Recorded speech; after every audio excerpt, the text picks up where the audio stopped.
Welcome to Get the Table, another wrestling roundtable discussion podcast with myself, Adam Wilborn, Andy Murray from What Culture, and Michael Sidgwick from What Culture, here to discuss another burning wrestling issue. And today, that issue is the end of Roman's reign. It has been 2 years as Universal Champion, and a hell of an achievement for Roman Reigns. Yeah, hell of a kayfabe achievement for sure. Obviously, these things are, I'm only joking. They're completely arbitrary and designed by a man with a pencil. I'm joking. I think it's been I said before we hit the airwaves here that, like, we're live.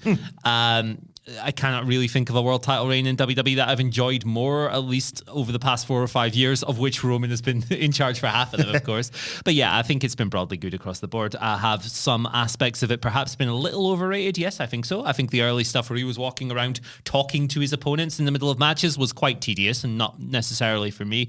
But I think the real measure of success with this is how deeply it has connected with WWE's audience, a fan base that is so often extremely divided on literally every single topic, whether it matters or not, from top to bottom, is united in their enjoyment of this Roman Reigns title reign. You might hear dissenting voices here and there who haven't enjoyed it, but if they're a WWE fan, they are the overwhelming minority, I think. WWE somehow, over the past few years, have united people around this character. He's extremely over.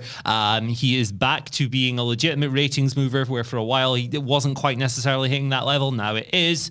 The character's great. I think he has reached a new level of assuredness in his performances, and I have enjoyed it. Yes. Yes, they finally found a way to get Roman Reigns over after all these years. Yeah, it only took them nearly a decade. That is some indictment, but as much of an indictment as it is on WWE, it's as much of a credit to Roman Reigns for really improving WWE's ratings. If you look at that in the raw stages of the pandemic, those numbers were cratering. They were posting record lows. It was looking horrendous. And then what they subsequently did was built the entire promotion around the heel tribal chief Roman Reigns character.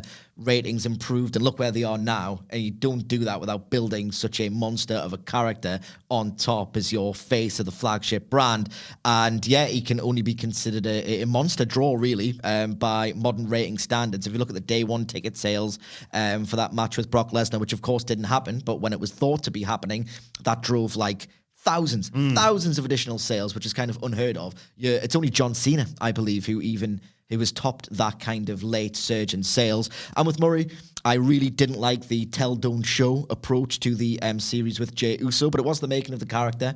It genuinely was. In terms of highlights for me, I really liked this year's stuff with Brock Lesnar, which is such a staggering thing to say considering how numb I was to everything they did throughout the mid-2010s. And my favourite aspect of it was the patience and the actual subtle storytelling and character work that Roman Reigns did. Like, he spent 2 years or a year and a half or whatever it was. It's this cool, calculated, menacing guy who could tell stories with like really subtle facial expressions. He was rarely flapped. The guy was unflappable.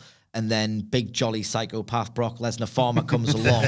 And I loved the character work of Roman Reigns, just trying to sort of, no pun intended, rein himself in a bit, like not show that he was like sort of gotten to.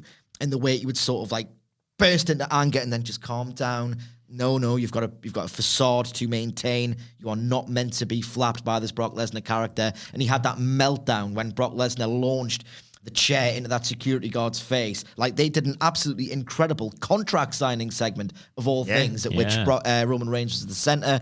So yeah, like, in terms of match quality, I like the Danielson and Cesaro stuff because I'm a massive work rate nerd. So, of course, I did. The SummerSlam stuff was great, showed his range. He can do blockbuster sports entertainment. He can do really sort of intricate, great pro wrestling. And I really liked how he got an earnest heel reaction at WrestleMania 37, night 2. And that triple threat was absolutely phenomenal. Look, this will go down in history as a great reign.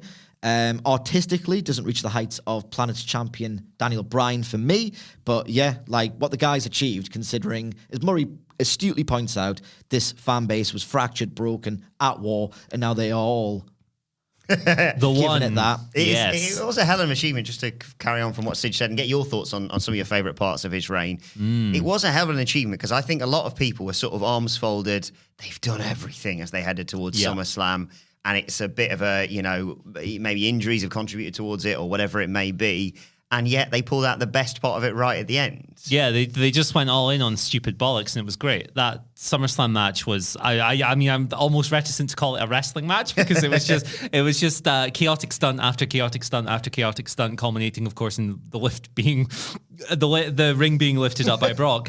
It was one of the most incredible, just popcorn fireworks shows I've seen in a long time, and an absolute hoot. It's the kind of nonsense that WWE does extremely well when they just sit down and go, right, we know what we are. We are a sports entertainment juggernaut who are a bit silly, but definitely box office and a lot of fun. They produce stuff like this, and they produce things like the Braun Strowman Bobby Lashley feud of 2019, where they were careening through stages and walls and stuff. I think this is the kind of just it's like a borderline car wreck, but it's so well put together and so much fun to observe. I really wish they did more of this kind of match because I have a blast with it every time. It was just a complete riot from start to finish. And yeah, I mean, I'm a dork, right? So my favorite matches of Roman Reigns run on top are also Cesaro and Daniel Bryan. I think that the Bryan match in particular, how on earth do you buy into a loser leaves WWE match in the year of our Lord 2021 as it was? And yet we all did because it turned out to be real, of course. Incredible stuff. And I mean, you know, Bryan Danielson's like a top 5 wrestler of all time. So, you know, a lot of people have had really, really great programs. Worse wrestlers than Roman Reigns have had great matches with Daniel Bryan, but I didn't think that Roman felt like he was being carried at any point during that. I will say as well, I really enjoyed the Seth Rollins program up until maybe the last couple of minutes of the match, where I felt that, you know, I came away from that thinking they could have done more, particularly when Seth came down with the Shield stuff on and he was doing his goofy little dance while wearing the really, really tremendous work. And I wish they'd done a little bit more with that. But it's something I want to talk about later in this video. Well, yeah, the reason we are talking about the end of Roman's reign is we are less than 9 days away from Clash at the Castle. And, you know, there's talk about him dropping the title soon. Drew McIntyre has been built up as this, you know, potential dethroner of Roman Reigns. Do you see that happening this weekend? Yeah, I mean, this whole program has been very interesting. I've joked about this 1,000 times and like I keep getting insulted for it, but I'm going to say it again because I think it's funny. I am titillated by them referring to this as a homecoming when it's literally 2 countries away from Drew's country of birth, that being Scotland, of course. But yes, this I was kind of really certain that they were going to pull the trigger on the title change up until a couple of weeks ago. I figured that they were going to go down this route with Drew because he's from Great Britain, he's from the UK, all of that stuff. And not that it necessarily felt like an organic incoming title change that I absolutely needed to see. My certainty of that has wavered over the past couple of weeks, but I do think they're still going to do it. I think that this is a total cop-out, but I'm going to take it. My certainty of it will depend on how hot it feels in the building, I guess, because it's very easy to sit here and go, well, it doesn't feel whatever from television. But if we get there and there are 70,000 people sitting in that building going like desperate for Drew McIntyre to win, then it's probably the right choice. It's very interesting to see how different people have bought into this and all of that. But have they spent 6 months organically building Drew up as a person who you think at the start of the year, this is the journey he's going to go on, this is the path he's going to take, these are the hurdles he's going to leap, and he's going to organically beat this guy after this long-term story? No, of course they haven't. And they've kind of done it over the course of a month or two, which is a shame. I do wish they'd taken a bit more time to establish a babyface rising in the background as someone who could potentially topple Roman. That has been the great failure of his reign. They've never done that. At no point have they built someone to that convincing degree over a period of time, which is what you want when someone holds the title for 2 years. But I do think it's going to happen, and I earnestly think it's going to feel great in the building when it does. Sige, what are your thoughts on all this? And if it's not Drew McIntyre, who should it be? I'm certainly more convinced of a babyface win a Clash at the Castle than I was about a month ago, which is really a credit to the strong build. Look, I'm going to say something cynical about WWE in every sort of breath until it's fantastic for a year. They deserve nothing less, in my opinion. But the past month, even if they are like hammering the same story beat they've done with Drew McIntyre in 2020 and beyond, he left. He wasn't as good. He wasn't as motivated. He did the work. He reinvented himself. He got back in. They have told the same story with Drew McIntyre for 2 years. But the difference now is that they've never really told it better. The video package on SmackDown were terrific, really affecting, really effective. And this is the first time, genuinely, since the very start of this Roman Reigns reign that I've really thought, right, a title switch could be imminent now. And again, considering it does feel a bit all of a sudden, maybe it's a credit to Papa H, who I'm very loath to put over as this big sort of transformative great booker. But ultimately, what he's done with this match is cast like significant doubt over the result, and that can only be a credit to his the way in which he's built this match. So yeah, I do feel there'll be a lot of drama in the building. The most drama certainly I've subjectively experienced for 2 years of this, which as Murray points out, they've never had a guy. Vince, as we know, was just waiting for The Rock to turn up. And everyone else was just a placeholder. Sometimes with the Shinsuke Nakamura, they've just thought, oh, he's not even strong enough to beat, obviously. So that's an indictment of the reign on a week-to-week basis. As it nears its conclusion, whether now or in April of next year, you can gloss over those things. You shouldn't. You absolutely shouldn't. If not Drew, The Rock isn't going to do a reign. He's going to be there for one night. I don't know who it is yet. It could be Cody Rhodes. They've built him fabulously. There's a little bit of political intrigue with the Triple H-Cody relationship. I'm all into seeing how that unfolds. Even if I do not know the identity of the next guy, at the very least, even if I find Triple H's booking more solid and logical than inspiring or electrifying, at least you know he's clever enough to build a guy no matter if I don't know who that person is, because this reckless, just wait for The Rock. It's terrible. It's terrible. And week to week, we've lived that too often with Finn Balor and Shinsuke and all these non-challengers and Rey Mysterio. Like, there was a nothing. They were a nothing sort of period of television. I don't know who it is. Cody, Braun Breaker, babyface Seth Rollins. He's bombed twice. I personally would not do that. He's better as a heel. But at least I have an assurance that it's going to be somebody at least. Yeah, if it's not Drew, I will say this. I feel a lot more confident in them establishing someone as a challenger. I'd pick Cody personally. I'd give him the Royal Rumble win and take the title off Roman at WrestleMania.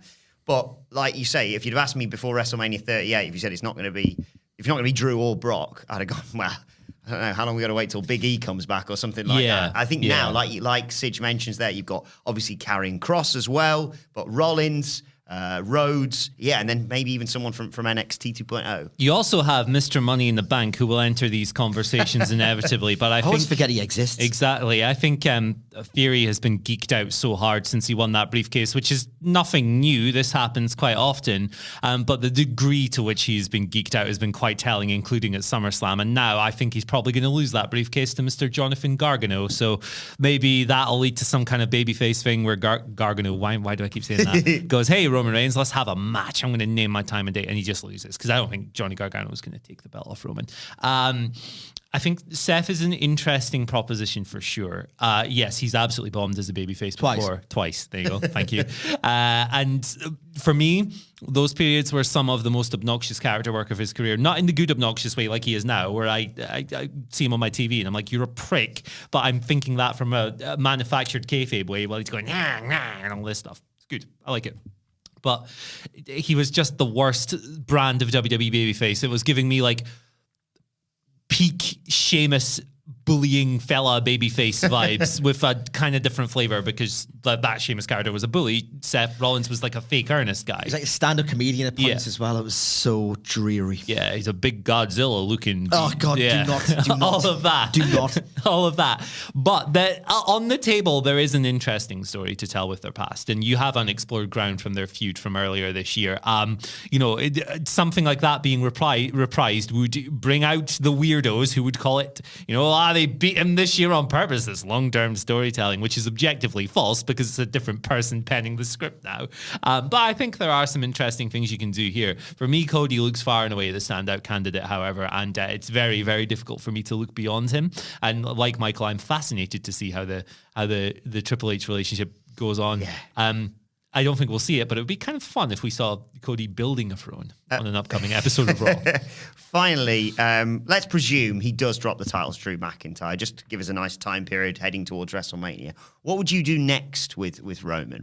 Who would you like to see him face going forward, and what story would you like to be told with him? I would have him disappear from television for a month or two, heal his wounds. I mean, good luck. He's going to do that anyway. He does that anyway, doesn't he? But for a while, I'd remove him from view for a while for sure, and then I would find a box office program for him for WrestleMania. Is that Rock? If it's The Rock, great. If The Rock's schedule allows for it, I mean, that's going to sell ridiculous volumes of tickets and theoretically garner immense interest to the product at the most important time of year. So that's absolutely the route I would go down with. I'd do the special attraction thing for a while. I would completely remove him from all like ongoing on-screen storylines and then go for that and title concerns and all of that. Because the thing about this Roman Reigns character is that he's not this big indomitable badass. He's a coward. It's an evolution of the chicken heel, because the whole thing is that his ego is, does such a good job of hiding this fragility within him. There's layers and layers and layers of facade. There is, exactly. And he has to surround himself with all these people. He has to stack the odds against his opponents to a ridiculous degree until it's at the point where he literally can't lose.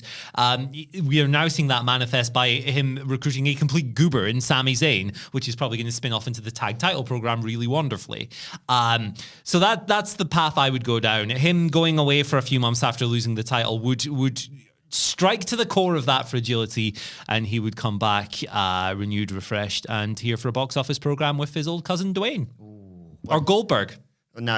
Or The Fiend. I thought we were going to get through without mentioning him. I'm so glad we got his name mentioned. For me, looking at how over the guy is and how much he deserves, like a proper main event level run, Roman Reigns versus Bobby Lashley, I think is money. I think they could have a really, really great WWE Sports Entertainment signature blockbuster match. If they can't get The Rock, Roman versus Bobby Lashley would be scintillating, big, meaty men stuff. I love Big Bob. Yeah, there's so much excitement So because good. for once, when you take the title off someone, they're still a made man, and it's going to be very exciting to see what happens next. I actually think with the right story, you could believably build to Big Bob dethroning Roman. Yeah. He's great, and he's over. So over as well. He's in the form of his life. His numbers were great when he was like sort of transitional champ. Well, it wasn't transitional actually. It was his numbers were Guy fantastic. rules so hard. Yeah. Let's do Bobby Lashley. Screw it. Take back everything I said. Sorry, Cody. Well, let us know your thoughts in the comment section below on Roman Reigns' reign, and of course, what happens next with him, who you think should take the title off him. Also, don't forget to like, share, subscribe, and continue the conversation with us on social media at WhatCultureWWE. Watch there. You can follow all three of us on Twitter. You can follow Andy Murray at Andy H. Murray. The H stands for Hugh, Pew, Barney McGrew, Cuthbert, Dibble, Grubb. Follow Michael Sidgwick on Twitter at M. Sidgwick. You can follow me on Twitter at Will. Follow us all at What Culture WWE. As I said, make sure you subscribe to What Culture Wrestling, wherever you get your podcasts from, for daily wrestling podcasts. But this has been Get the Such a Table. tit. My thanks to Andy Murray, to Michael Sidgwick. Thank you for joining us, and we will see you soon.